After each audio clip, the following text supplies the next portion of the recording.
Hello students, today we are going to start the classes on geography and the topic is agro-based industries and mineral-based industries. Actually already two videos have been made on agro-based industries, that was regarding the sugar industry, cotton industries and silk industry. आज के इस video में हम लोग देखेंगे कि mineral based industries के आगे कि आखिर इंडस्ट्रीज़ की ज़रूरत क्या है हमारे देश में और कितने टाइप का इंडस्ट्री होता है।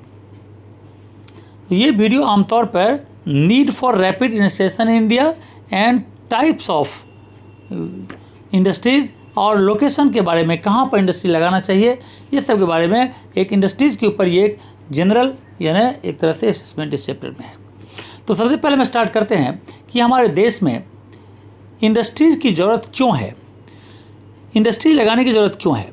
सबसे पहले हम देखें तो हमारे देश का जो पॉपुलेशन है बहुत ही ज़्यादा है। आज लगभग 130 करोड़ लोग इंडिया में रहते हैं और इतने ज़्यादा लोगों के लिए आमतौर पर अगर एग्रीकल्चर से ही हम सबका भरण पोषण करें तो शायद संभव नहीं होगा। इसीलिए इंडस्ट्रीज अगर लगाएंगे तो इंडस्ट्रीज में क्या होगा, सामान का प्रोडक्शन होगा और साथ में लोगों को एम्प्लॉयमेंट भी मिलेगा।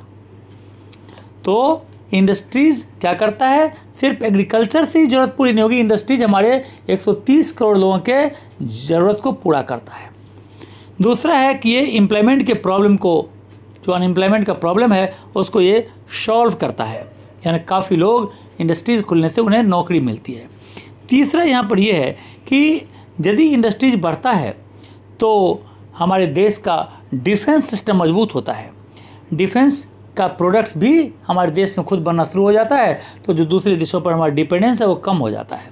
इसके अलावा अगर अपने देश में सामान बनता है तो ट्रेड बैलेंस यानी एक्सपोर्ट और इंपोर्ट का जो बैलेंस होना चाहिए वो बना रहता है। अगर इंडस्ट्रीज नहीं होगी तो सारा सामान हमें बाहर से मंगाना पड़ेगा, तो हमें ज़्यादा चीज़ इंपोर्ट करना पड़ेगा और एक्सपोर्ट कम होगा। तो ऐसे में हमारे देश का पैसा दूसरे देश में चला जाएगा और देश में गरीबी हो जाएगी। ये ज़रूरत है, इसीलिए ये सब ज़रूरी है, इंडस्ट्रीज लगाना इस कारण से ज़रूरी है। इंडस्ट्रीज़ कहाँ लगाना चाहिए, ये भी एक बहुत बड़ा सवाल है कि किसी के पास कैपिटल है, ज़मीन है, सब कुछ है, लेकिन लगाए कहाँ पर। तो इंडस्ट्रीज लगाने का 4-5 पॉइंट है। और पहला पॉइंट है कि इंडस्ट्रीज हम वहाँ लगाएं जहाँ पर हमें रॉ मटेरियल इजीली अवेलेबल हो। अगर यहाँ पर हम लगाते हैं कॉटन इंडस्ट्री, जो कॉटन यहाँ नहीं मिलेगा, कॉटन मिलेगा तमिलनाडु में, और हम लोग इंडस्ट्री लगाएंगे यहाँ पर तो कॉस्ट बढ़ जाएगा, ट्रांसपोर्टेशन कॉस्ट। तो हमें वहीं पर लगाना चाहिए जहाँ पर raw material easily and abundantly available हो। दूसरा पॉइंट है कि हमें वहाँ पर इंडस्ट्री लगाना चाहिए जहाँ पर पावर सप्लाई, चाहे वो जिस तरह का पावर हो, हाइड्रो इलेक्ट्रिक पावर हो, न्यूक्लियर पावर से हो, इलेक्ट्रिसिटी, यानी हमें पावर वहाँ पर इजीली अवेलेबल होना चाहिए। ये दूसरा कंडीशन है। तीसरा कंडीशन यहाँ पर होता है कि जहाँ पर वाटर सप्लाई हो, इंडस्ट्रीज़ के लिए वाटर सप्लाई का होना बहुत ही ज़रूरी है, तो वाटर सप्लाई होना चाहिए। ट्रांसपोर्ट फैसिलिटीज़ बहुत ज़रूरी चीज़ है, यानी फिनिश्ड गुड्स को मार्केट में ले जाना, रॉ मटेरियल को फैक्ट्री तक लाना, तो ट्रांसपोर्ट का होना बहुत ही ज़रूरी है। और जितने तरह का ट्रांसपोर्ट होता है वो सभी तरह से अगर रहे तो ज़्यादा अच्छा है।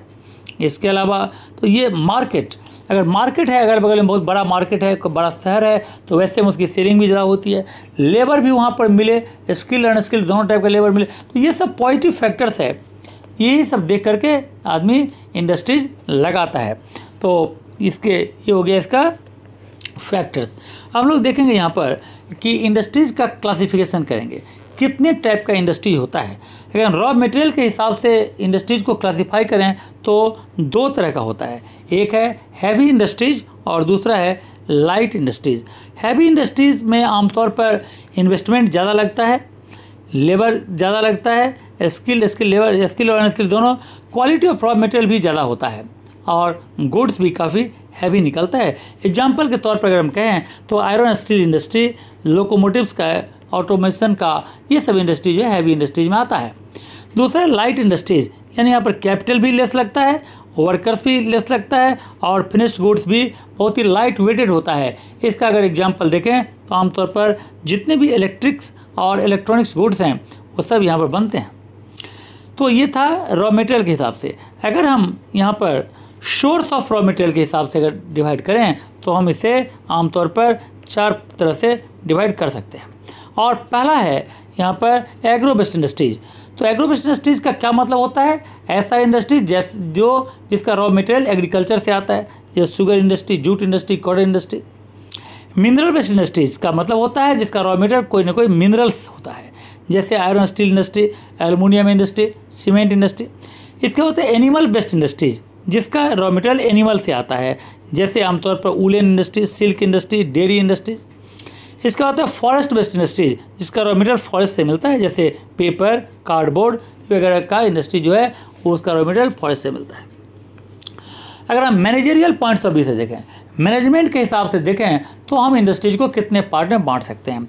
अगर मैनेजमेंट के हिसाब से देखें तो 3 पार्ट में बांट सकते हैं। पहला पार्ट है यहाँ पर यानी प्राइवेट सेक्टर, दूसरा पार्ट है पब्लिक सेक्टर और तीसरा पार्ट है जॉइंट सेक्टर। तो यानी प्राइवेट सेक्टर क्या मतलब होता है? प्राइवेट सेक्टर इंडस्ट्रीज क्या होता है?